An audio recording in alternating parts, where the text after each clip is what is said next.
Hello, I'm Johnny Rowland, your host of the Shootin' Show, and welcome to this week's program. We appreciate everyone taking their time and being with us here today. We have a great show for you. We've had a tremendous amount of interest in black powder shooting. Of course, this past year we've covered a number of historical things, and a lot more people are getting into the reenactments, being whatever they may be, the Civil War, war between the states, or the Revolutionary War, or whatever else, even mock Indian battles, or whichever. And people are enjoying this sort of recreation. They're also learning and teaching others about history, about some things that were so important in the development of this country. Well, friends, I tell you what, it's fall is not quite here as we're taping that, but it's almost, and we've had our first little hint of cool weather, and I tell you, it is great, because here in Louisiana it is hot and humid so much of the time. And hey, when that little nip in the air comes along, and of course black powder hunting seasons are coming up, and we're going to try and do something on bows in the near future, just for the bow hunters out there. A lot of you smokeless powder hunters, some of you have 270 Winchester rifles, or 30-06s, or 300 Winchesters, or 7mm Magnums, whatever. But you can open up a whole new hunting season for yourself in a lot of areas, or for yourselves that matter, and a lot of places with black powder firearms. And these Thompson center guns have really performed extremely well. So we're going to be taking a look at this particular gun a little later on today, and some things that we didn't cover in our first installment. Well, let's open today's program with this Scout pistol. And you know, a lot of people think of black powder guns as not being powerful, as being relatively short-range guns.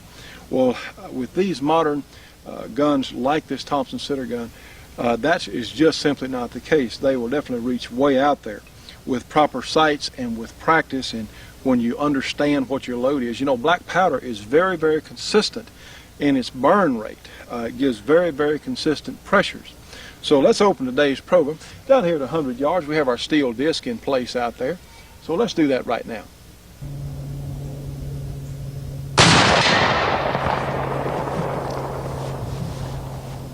Friends, I tell you, such a pretty day out here. Yes, fall has arrived. It is so right on top of us here. Great day to be outside. Perfect temperature. Air is nice and dry. We've had a Canadian cool front come through here. Yes, if I sound overjoyed, yes, it is fun to be out here. Okay, friends, this Remington 870 is what we normally think of as a shotgun. Okay, this very fine American Derringer is what we think of as a Derringer.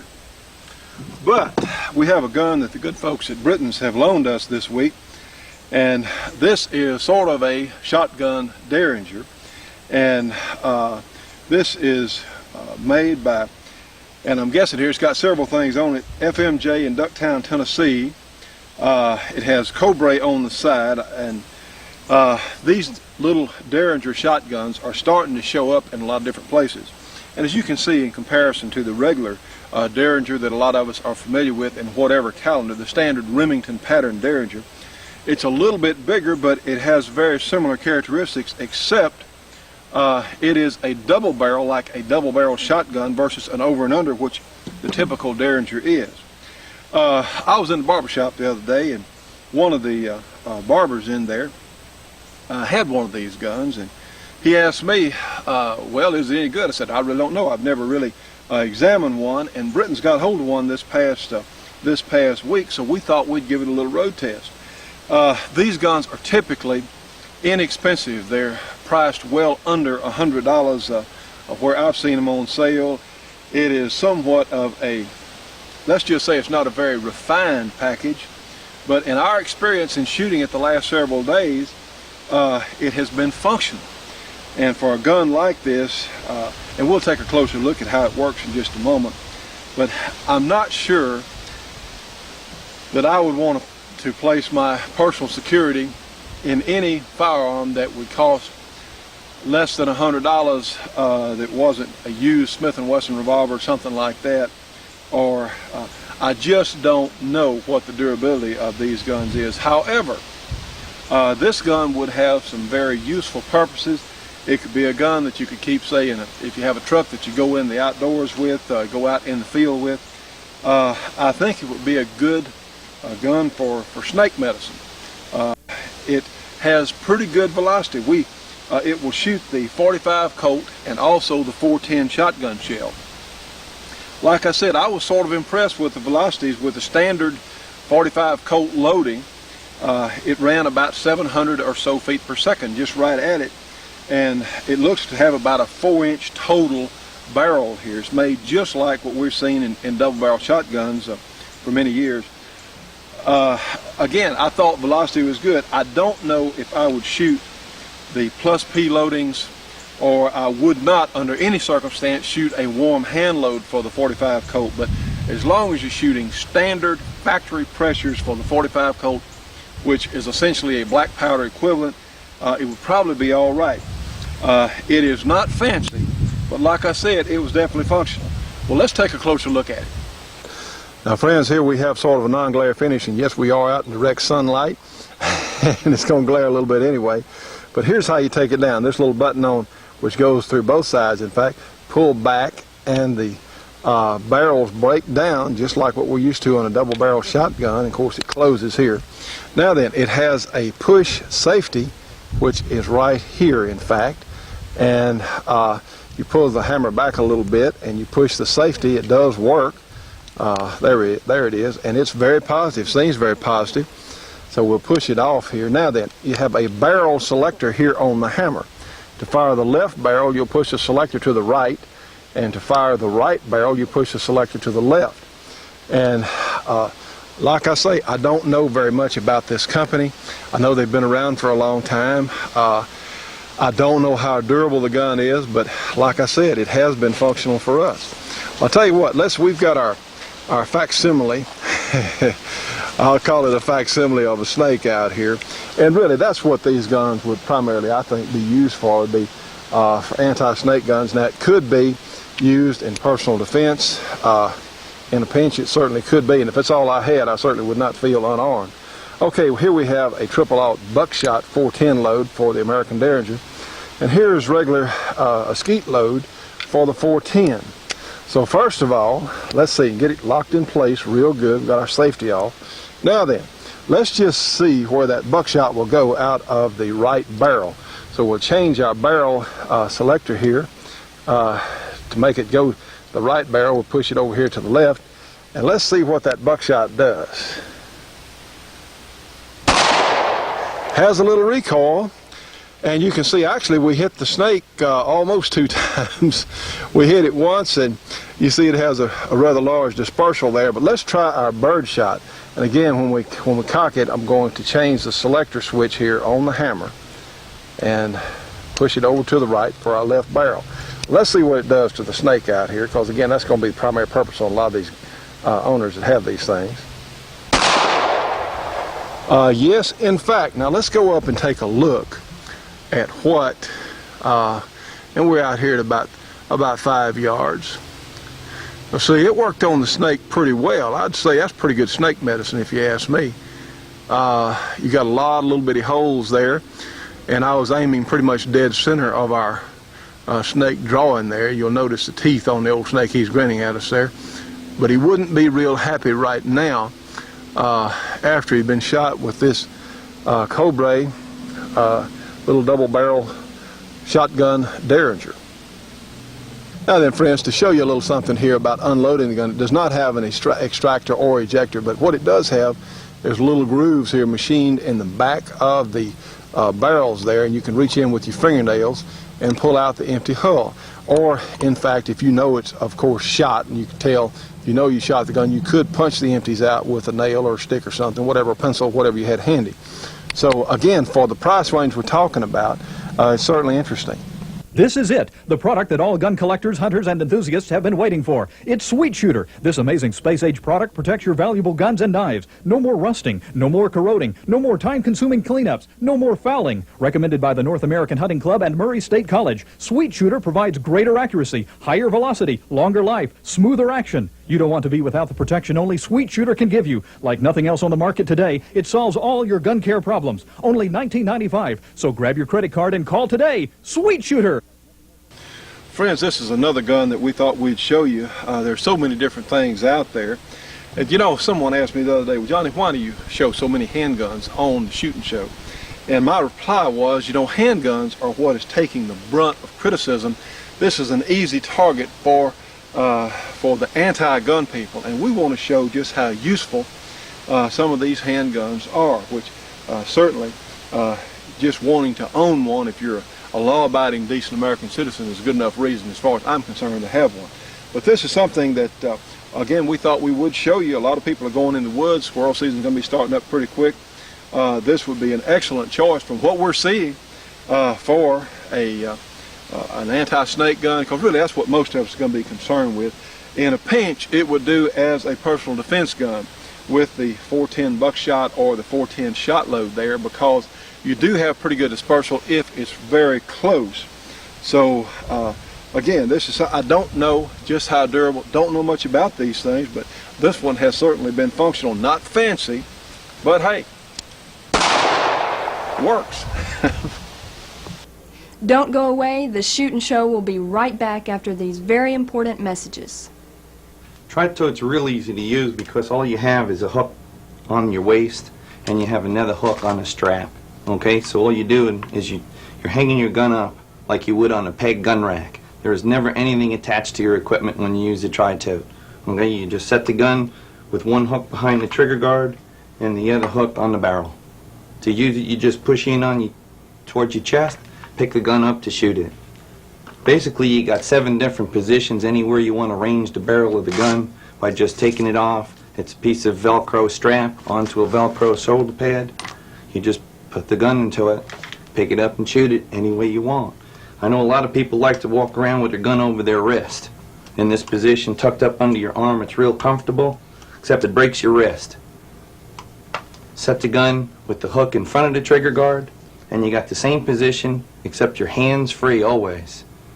And what you want to do is you can take your trigger finger right at the trigger guard, pick the gun right up off the pod, and then you got it ready to shoot.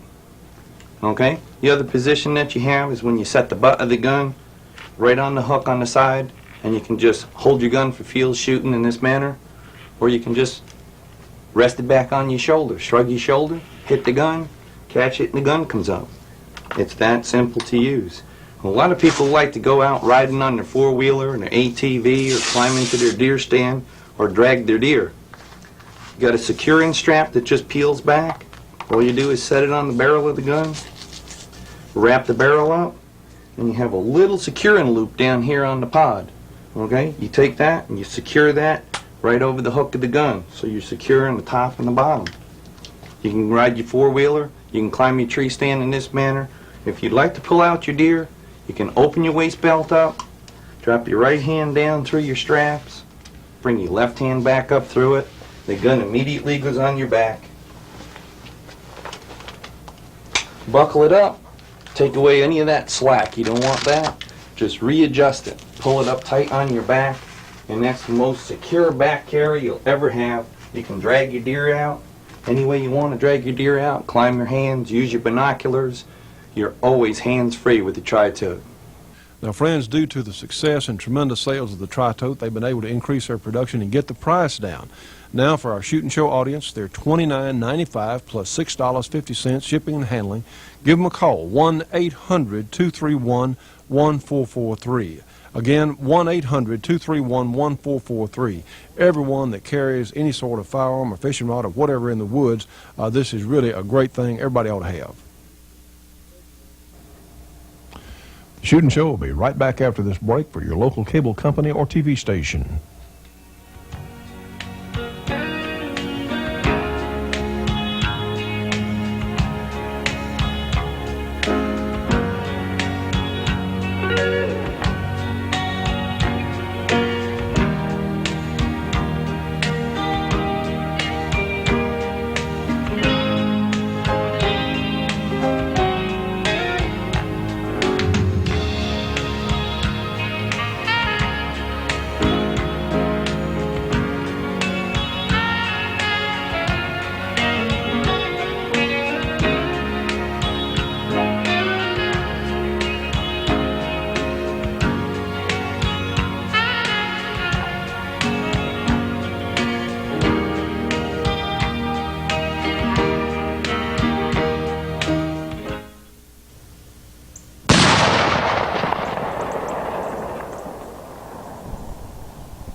Now friends, we've had a tremendous amount of interest in black powder. A lot of black powder hunting seasons are starting up, and this is a gun, the Thompson Center Scout pistol that we had on the program recently, and you can tell by comparing the two to the Scout carbine the similarities. And I would bet money, now I haven't taken this gun apart and tried to interchange different things, but I tell you what, it would probably, so many of the parts look so similar, things like hammers and the breech for that matter. I think it would be close to interchangeable there. Well, looking at the Scout carbine here, if I can set this down without it falling, here we go. Okay, you can see in comparison to the Thompson Center single shot hunting pistol, the contender that we're all familiar with, you can see it's very similar in size to this Scout pistol. Now then friends, something else we'll show you in size. Incidentally, this contender is a Super 14. This is a gun in the 300 Whisper chambering, and you can tell it's very similar in size as far as the Scout pistol. And as we've said before, the Scout pistol is extremely powerful, holding up to 100 grains of black powder. And just for size reference, a lot of you are familiar with the Ruger Super Blackhawk. This is my old Super Blackhawk, and it is, not a whole lot bigger. This Super Blackhawk has a 7.5 inch barrel. It's not a lot bigger than the standard Ruger revolver there. Well, let's take a look, and this is important. I want to make a point in just a moment. But anytime you shoot a black powder gun, it is so important to take the gun apart and clean it as quickly as possible after you shoot it. And as we've said before, there are a number now of very fine cleaners out there that really do a good job. And I'll tell you why on this particular gun. This gun, of course, has a straight line ignition. Remember, these ports here are some sort of equalization type ports. But I was down on the range the other day shooting it, and I had cleaned the gun, I thought, real well. And I had sprayed it down with oil. I'd used the proper cleaners, but when I loaded it and went to shoot the gun, I had a misfire, and I'll show you why in just a moment. But let's take a look at how these guns come down. They're very, very simple. We've taken the liberty of loosening the parts here for ease of photography anyway. You take off the screw here on the fore end here, and it just lifts right off. Now then, you have an Allen screw right here that very easily comes out, and we'll just take it out. Like I said, we've already loosened it. Take out the Allen screw, and that holds the barrel to the breech. And the barrel, of course, the whole thing's coming apart now, but the barrel will just lift right out. And of course, here is your breech part, and this what looks like a flat spring here, I think is more for protection of internal parts, but you can take it down very easily like this. And of course, it's very easy to clean and keep oil, as is so important. And yes, this little spring does just goes in a little groove right here in the hammer itself. You can also see it's a very strong and robust ignition system. It has an automatic safety on the between the hammer and the trigger here, them working together. The hammer cannot go forward. It has a very strong piece, not the little tip that we're used to, say, on a single-action Army Colt. This gun is pretty safe, in fact, probably very safe to be carried hammered down over a live cap. I'm not sure I would do that on any black powder gun, but in this case, I think you could probably get away with it, because even if you hit the hammer, you have enough surface here that is going to be very difficult to break. Now then, moving right along, here of course is your barrel, and you have the nipple, which is a little different departure from what we're used to. And all you do to clean it real good is just take it out, and you have three little holes, a hole in the end and two side holes in the ignition in the nipple there. And of course, now you can easily clean the two pressure ports, and I'm going to call them that. I don't know what they're properly called, but I think that's what they do. Pressure ports here in the side, very easily done. You have a small hole here that the ignition spark or flame actually travels through. And here's what I did. I had shot the gun and thought I cleaned it pretty well. I did not take it down, didn't take it apart, and I didn't clean the ignition system here well enough. So what I had done, I'd sprayed a lot of oil in it, and it was caked with some black powder residue. Now this appears to be stainless steel, so it's probably not going to rust, but this was clogged, and the little hole here that goes into the barrel itself was also clogged. So what I had a misfire, and it was somewhat difficult. And believe me, you don't want to have a misfire on a single shot gun because that's another whole procedure in dealing with. If you do happen to get a misfire and you have powder underneath a bullet, the manual gives you the proper procedure to unload this gun, and they're real plain and clear about it. So I would certainly, if you're smart enough to own one of these guns, you're smart enough to read. And I think it's so important that you read the safety manual. But this is a very good system. It is somewhat advanced over what we're used to as far as the old cap lock system like this. These, of course, are very simple mechanisms, but it offers some ballistic advantage through the use of modern technology. You know, Carrie, I think it's as important for you ladies to know how to use these firearms as it is for us men. But you know, there's something else. We can have firearms for defense of our homes and certainly for sport, but we also need information. Yes, I agree. I think the New American Magazine is the best source of information available in this country. Well, I would certainly agree. The New American Magazine is the truth and nothing but the truth. And friends, if you would like to know what is really going on in this country and around the world, if you want, in fact, the truth, well, you need to get the New American Magazine. So here's how to do it. You can get the New American by calling 1-800-727-TRUE-TRUE. And those numbers, of course, are 1-800-727-8783. The New American, $22 for a 6-month subscription. It comes twice a month. Now, friends, with your new Shootin' Show subscription, they will also send you a free copy of what the United Nations is bringing to all of us. So this is very important. Subscribe today. You know, friends, in times like these, which indeed are strange times, we certainly need our firearms, but we also need the information about what's really going on. Order today. Well, friends, we hope you're enjoying our program. We're certainly enjoying bringing it to you. The judge and I have been sitting here talking about different things. You said that Hillary's bunch in China, someone said earlier today that there should be a petition gotten up that maybe Hillary should move to China and we'd all be better off. She could have her socialist paradise like she would like. Hey, would she have health care or what in China? What do you think? No comment, no comment. Well, sir, your haircut's still holding up again this week, and what? Like I said, I got too close. Well, I got too close. Well, I know that you've got some important things that you want to tell us about, sir. Well, not all that many, Johnny. Let's talk about my reprints.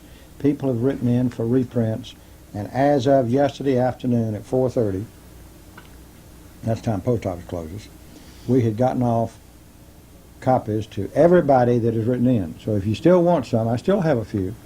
Incidentally, the New American has offered reprints of about 6 different issues,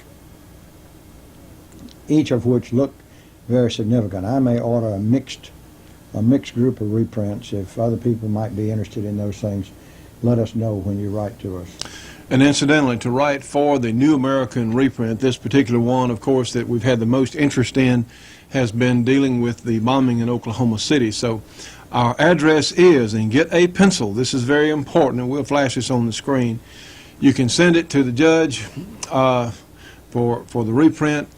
The Shootin' Show, 554 Kings Highway, Shreveport, Shreveport, Louisiana. The zip code is 71104. And as soon as those come in, we'll pass it directly on to his office, and he'll get that out to you. Well, now, in all justification, let me tell everybody that I put a form letter in with it because I simply don't have time to answer each one of these things individually. But we do appreciate your letters. Oh, yes, very much. And I do read every one of them. Somebody asked for the mailing address of the PIN, Private Intelligence Network, and I don't have that here with me. I didn't stop by the office this morning on my way over here. I'll try to get it on next week's program. Was there any other address that they wanted? Offhand, I don't think so. I don't think know. that's the only one. I've been getting faxes from the Gun Owners of America. They are really pressuring Congress, and particularly the Conference Committee, to be sure the ISTOOK, I think that's ISTOOK, the ISTOOK amendment to one of the appropriations bill is incorporated. Now let me tell you what the ISTOOK amendment is. It cuts off funding to organizations that are using the money to lobby Congress. In other words, we're being lobbied with taxpayer money. And it's not us being lobbied, it's Congress being lobbied with taxpayer money, and that's wrong. And the not only the National Rifle Association, but Gun Owners of America are very upset about that because they have to pay for their lobbying money, or for their lobbying efforts. They have to pay their own expenses, and yet our opponents are having taxpayer money funded to them so that they can do their lobbying without any cost to their members. And we think that's wrong. Fact is, I know it's wrong. Do you have any names of any groups you'd like to give or that have done this? No, because I don't have first-hand knowledge of it, but I'm sure NRA and GOA have plenty of knowledge on it. I think one of the groups there after is handgun control, but I'm not certain about that. In any event, they are after us to try to get Senator Dole lobbied. Dole is not on the conference committee, but he has a lot of influence with people on the conference committee, particularly with Senator Jeffers from, I think it's Vermont, who is on the conference committee, and Jeffers is the one that they think they can swing, and it's a close vote. And with just one additional vote, we can keep the ISTOOK amendment in the conference committee report. So any of you in Vermont, or anybody else that thinks you've got any influence with Senator Jeffers, or with Senator Dole, to try to get him to use his influence with Senator Jeffers, have at it, and have at it now. There is an 800 number by which you can call Congress, and they will route you to the individual senator's or representative's office. I do not have that number. Call it 800 information, though, huh? 800 information ought to have it. Which would be 800-555-1212. Yeah, and I don't know what you ask for. I guess you ask for the United States Congress, because they will route you to either Senate or House. Well, something I want to bring up with you this week. We've been talking somewhat about Colin Powell. The news media is promoting Colin Powell. I've never seen anything like that. Oh, they're on a frenzy for that. That's even more than the media was pressing for Eisenhower back years ago.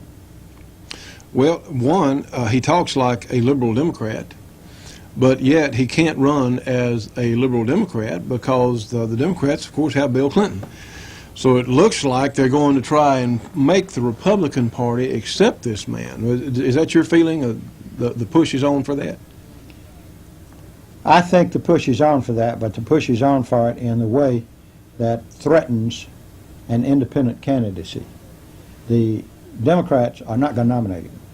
The president is not going to step aside, and the vice president is not going to step aside for Colin Powell. And none of the Republican candidates that I know of, the really serious Republican candidates, are going to step aside. And these I classify as the major Republican candidates, of course, Senator Dole, Senator Graham, Pat Buchanan. and Pat Buchanan. Those, I think, are the three most significant candidates who have their own following. The Shootin' Show will be right back after this break for your local cable company or TV station.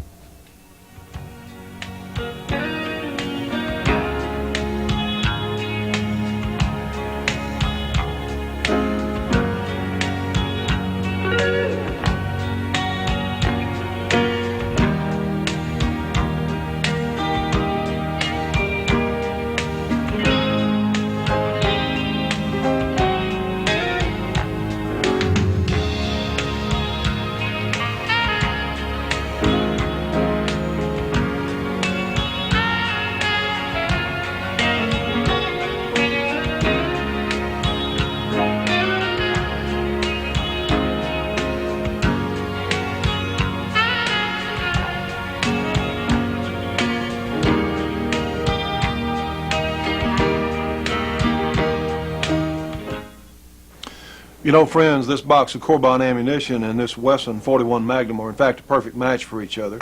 But it doesn't matter whatever gun you may have, like this SKS or a hunting rifle or a 38 Special or a 9mm, makes no difference, because Corbin is absolutely the best factory ammunition that money can buy, period.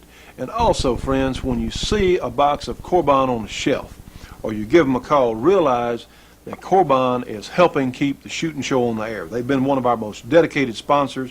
You cannot find finer people in the entire shooting industry. For information on Corbin ammunition, call them 1-800-626-7266. Again, 1-800-626-7266. Tell them you saw it on the Shootin' Show. You know, friends, all of us as shooting enthusiasts should be subscribing to Shotgun News, the trading post for anything that shoots. 3 big issues monthly with literally thousands and thousands of firearms bargains. Give them a call, 1-800-345-6923, a very inexpensive subscription price. Again, 1-800-345-6923. Subscribe today. Of those, it appears that Senator Dole's following is the softest, and I would love to see Buchanan and Graham get together, because they have essentially a lot of the same thoughts and same ideas. Maybe Buchanan more than Graham, but either way. I think the hearings on Ruby Ridge are getting close to being wound up, if not completely wound up. I watched them last night until after midnight, and I went to sleep watching it. The FBI agents, the alcohol, tobacco, and firearms agents, and the Marshal Service have all had their say now, and interesting conflicts in what they say. Somebody even came out with the idea that they thought that that the boy that was shot, the 14-year-old boy, was shot by his father. Well, that's idiocy. That's just absurd. Just absurd. In the first place, he was shot in the back and was running toward his father at the time. They can't pin down as to who gave the controversial Shoot on sight. shoot on sight order. It started off shoot on sight period. Then it was shoot on sight any armed person. Then it was shoot on sight any armed male. And FBI Director Free is kind of upset about these whole things, as indeed he should be. In the first place, I don't think the FBI ought to have a SWAT team. And I don't think they ought to be called a hostage rescue team. They ought to be called a SWAT team. That's what they are.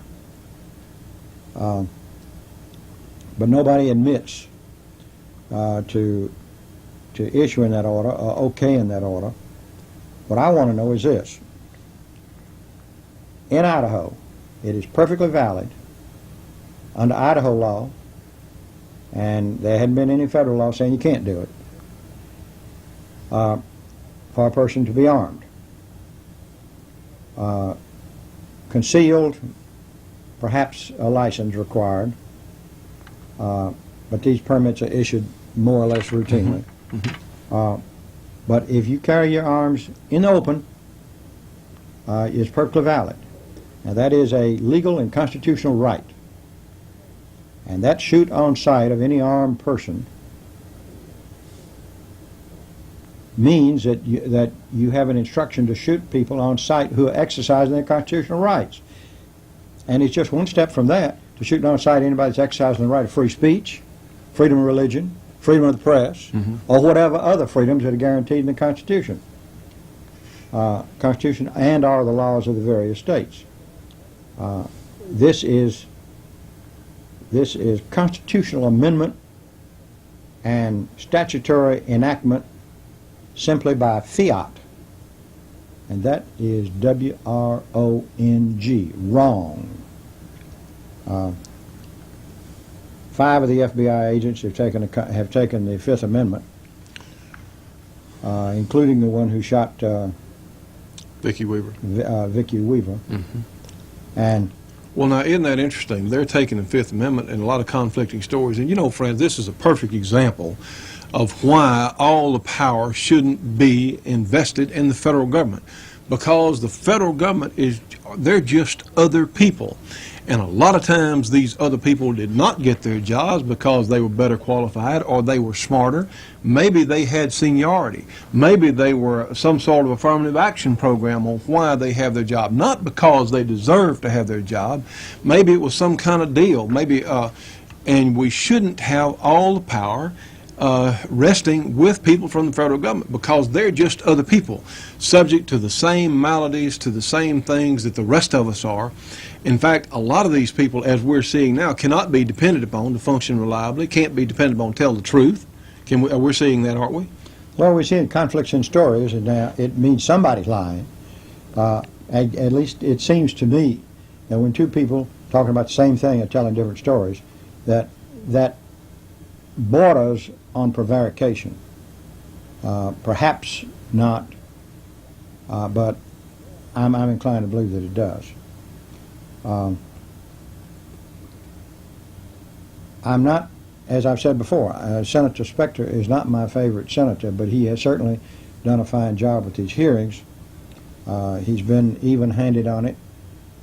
He has, in fact, almost everybody on the committee has castigated the FBI, has castigated the Marshal Service, has castigated VATF, even our favorite lady-type senator from California, Dianne Feinstein. She's given him a hard time. Well, where does Janet Reno figure in this thing? Well, Janet Reno, of course, is the Attorney General of the United States, and the Attorney General is the head of the Justice Department. She's a cabinet member that is over the Justice Department, and the Justice Department operates, or a subsidiary of the Justice Department is the FBI. Now, VATF comes under Treasury, as does the Secret Service. FBI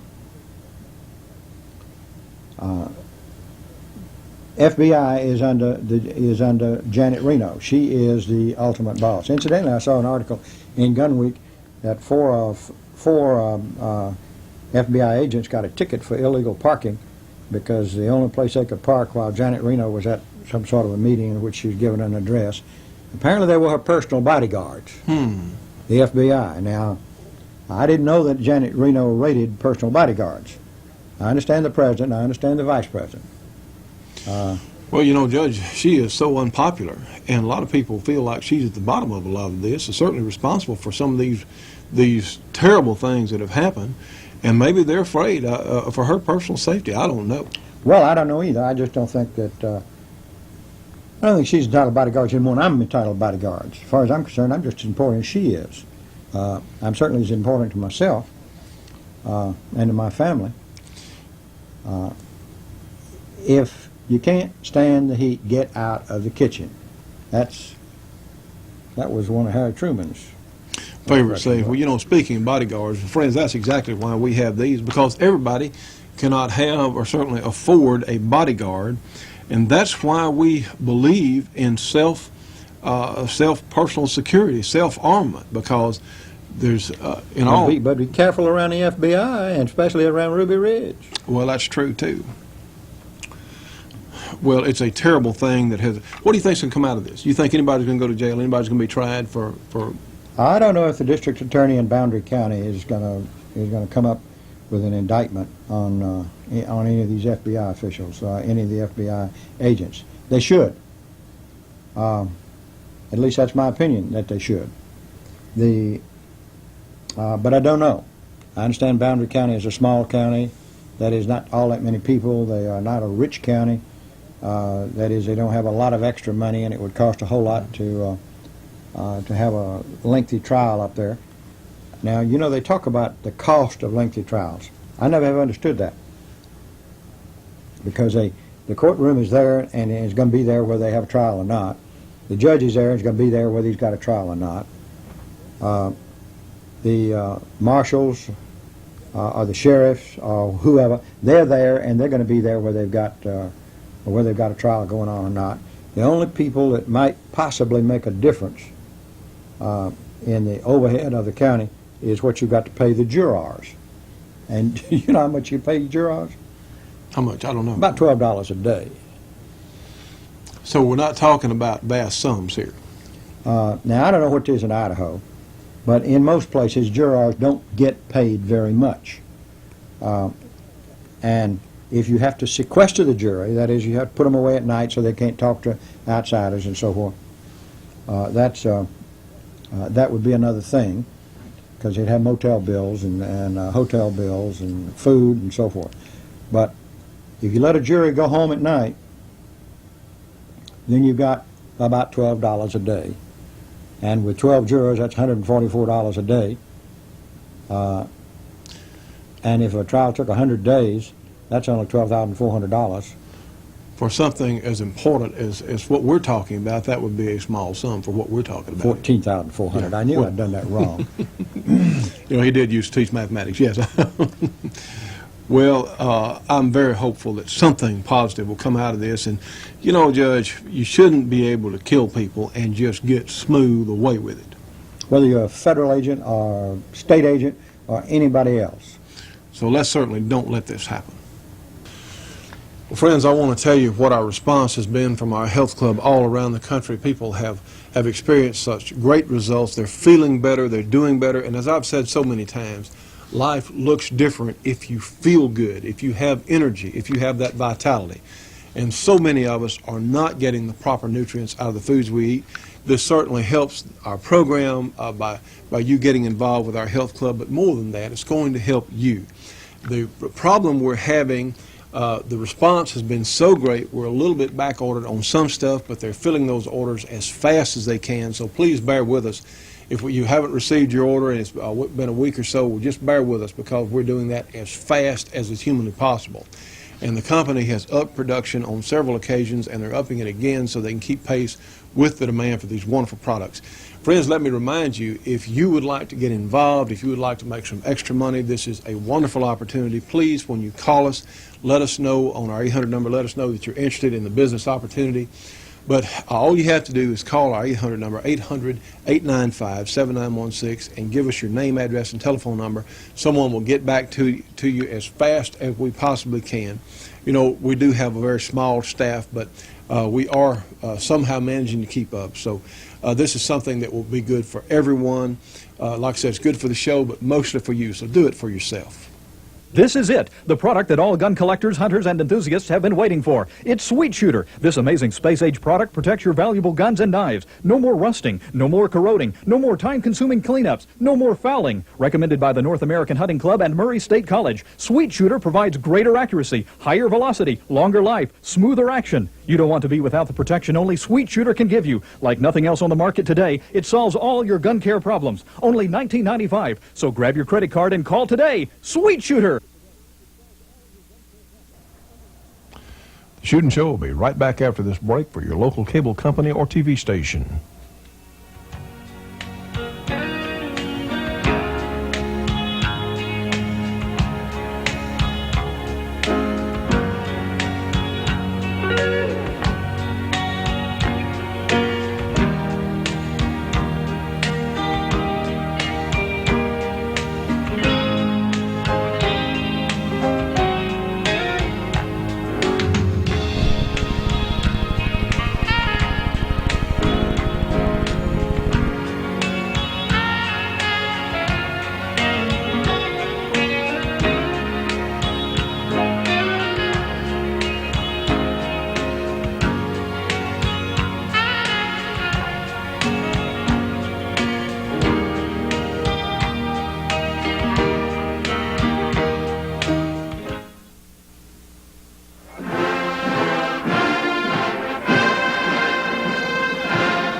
Firepower is normally meaningless and sometimes used by people who don't really understand.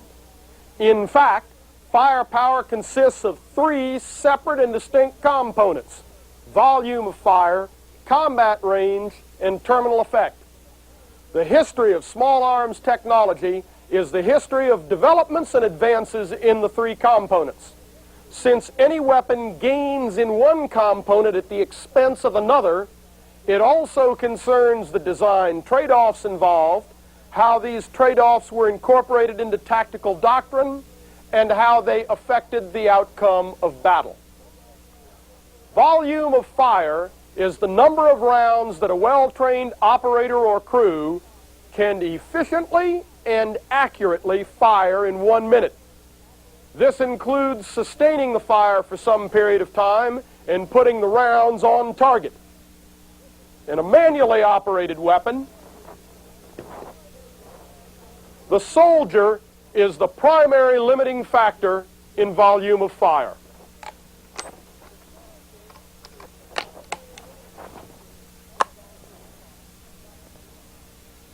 Automatic weapons are not so easy. All automatic weapons have a cyclic rate of fire, which is an expression of the speed at which the mechanism functions. No automatic weapon, with one exception, can sustain a volume of fire the same as its cyclic rate, primarily because the heat of firing cannot be dissipated at the same rate that it builds up. This can seriously damage or destroy the weapon. There are ways of combating it, such as a quick-change barrel, but each one brings its own set of advantages and disadvantages. As a good rule of thumb, most automatic weapons will have a sustained volume of fire somewhere between 1/6 and 1/3 of their cyclic rate. Combat range is expressed as a distance. Many interrelated factors have an effect on combat range. One is accuracy or shot-to-shot uniformity, so all subsequent rounds go in the same place that the first round did. Barrel length and velocity have absolutely nothing whatsoever to do with accuracy. Accuracy is a result of proper design and precision and uniformity in manufacture. In some cases, such as the flintlock smoothbore musket, accuracy will be the practical limit on combat range. Since the 1870s, trajectory has been the primary limiting factor. Further, trajectory gives rise to two divisions of combat range: battle sight range and adjust sight range. This black line represents the line of sight from shooter to target. This is the barrel and front sight of a firearm. If the barrel were held perfectly horizontal, the path of the bullet would define a curve much like this blue curve. However, rifles are made such that the barrel is always pointing upward in relation to the line of sight.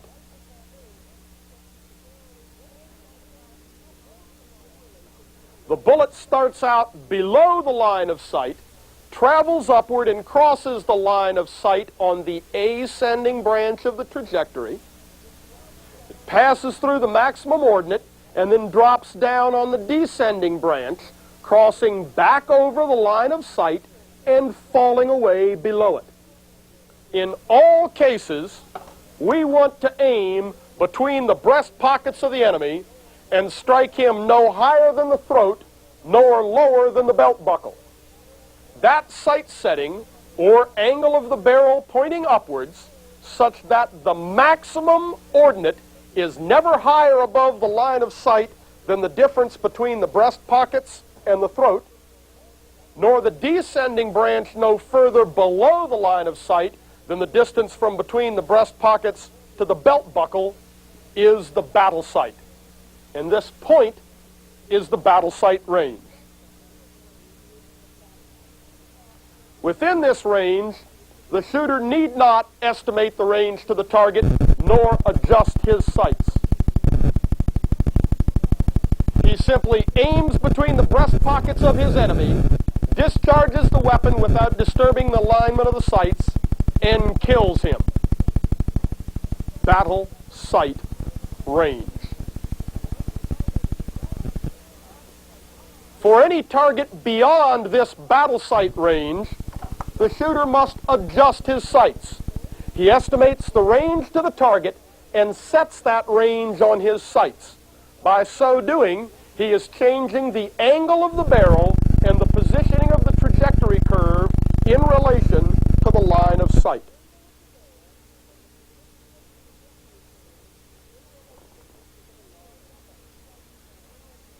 If the shooter adjusts the sights for well beyond where his target actually is, the maximum ordinate may be so high above the line of sight that the bullet will go over the target at a closer range.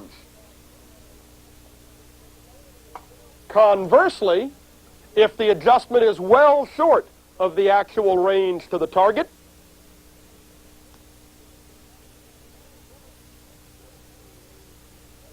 the bullet may pass below the target. This trajectory is much more of a curve than people think. A .45-70, if fired with the barrel perfectly horizontal, will, in less than 500 yards downrange, drop more than 450 inches below the line of sight. Adjust sight range is that range such that the shooter can aim between the breast pockets of the enemy, make a 50-yard range estimation error or sight adjustment error, and still strike somewhere between the throat and belt buckle. Beyond the adjust sight range, the target can still be hit. However, range estimation must be more and more accurate. To review rapidly, battle sight range, the range within which all targets may be hit between throat and belt buckle without sight adjustment, and adjust sight range, that range within which aiming between the breast pockets will result in a hit between throat and belt buckle given no more than a plus-minus 50-yard range estimation or sight adjustment error. The curve of the trajectory is very important. Anything which reduces the drop of the bullet and thereby flattens the trajectory will result in an increase in both battle sight range and adjust sight range. There are two primary ways of doing this. One is an increase in muzzle velocity, and the other is an improvement in aerodynamic efficiency. A bullet traveling downrange is constantly decelerated by air resistance. A round-nose bullet will suffer great deceleration. By streamlining the nose of the bullet into the Spitzer shape, the designer significantly increases the aerodynamic efficiency and reduces the loss of velocity. This aerodynamic efficiency is generally expressed as a decimal number called ballistic coefficient. The higher the ballistic coefficient, the more aerodynamically efficient the bullet. Other factors besides accuracy and trajectory affect combat range. The leader and the user of the weapon have the ability to change some of these. Training and acquisition of a sight picture, adjustment of sights, and range estimation will have a direct effect on combat range.